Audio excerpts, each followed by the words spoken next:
Aram's incredible tale of survival begins long before people recognized his name as a symbol of strength.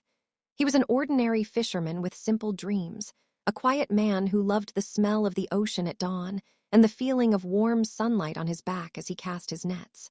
But fate had a different plan.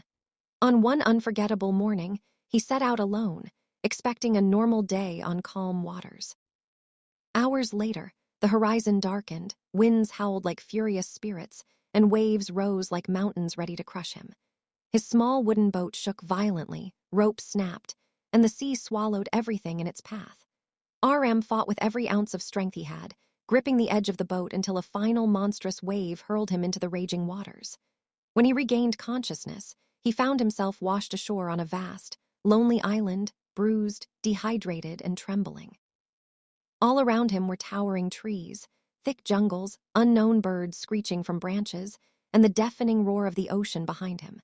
For the first time in his life, Aram felt what true isolation meant. The first days were terrifying. He survived by drinking from small streams and chewing wild fruits he wasn't even sure were safe. Hunger clawed at his stomach, but fear kept him awake at night as animals howled from deep within the forest. Slowly, necessity forced him to adapt. He observed nature carefully, how birds picked berries, how monkeys cracked nuts, how animals found water. He learned which plants healed wounds and which stung the skin. He sharpened stones on rocks until they became pointed enough to cut and tied them to branches to form his first spear. With time, Aram's hunting skills grew sharper. He could track the rustling of bushes, detect footprints, and catch fish using delicate wooden traps made from bent twigs.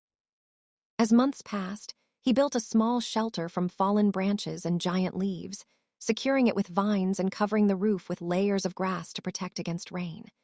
He created a fireplace using flat stones, learning to keep it lit during cold nights.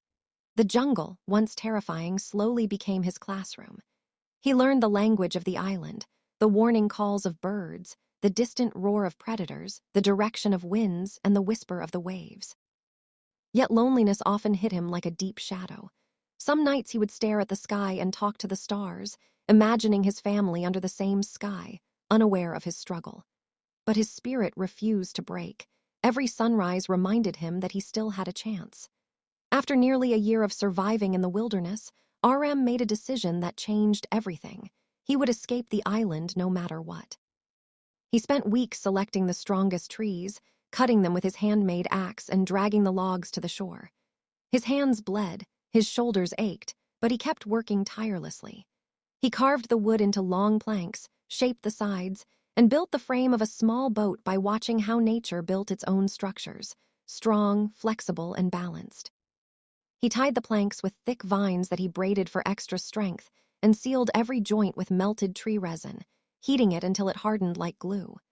He tested the boat repeatedly, adjusting its balance, reshaping the bottom for smoother sailing, and reinforcing the sides with extra wood. After months of hard labor, the boat stood ready, shining under the sun like a symbol of hope carved from pure determination. With a heart full of mixed emotions, fear, hope, faith, Aram packed a small bundle of dried fruits, filled a bamboo container with water, and stepped into the wooden boat. He pushed it into the waves and began rowing, trusting the stars and sun to guide him. Days passed with scorching heat, nights chilled him to the bone, and hunger gnawed at him once again. But his will remained firm. He kept rowing, kept praying, kept believing. One morning, just when his strength seemed nearly gone, he spotted a faint outline on the horizon land. His heartbeat quickened as the shape grew clearer. It was home. Tears streamed down his face as familiar voices shouted his name from the shore. People ran to him, shocked and emotional, unable to believe that the man they had mourned was alive. Aram collapsed into their arms, his journey finally complete. His tale echoed through villages and towns, a timeless reminder that a man with courage, patience, and hope can defeat even the harshest wilderness.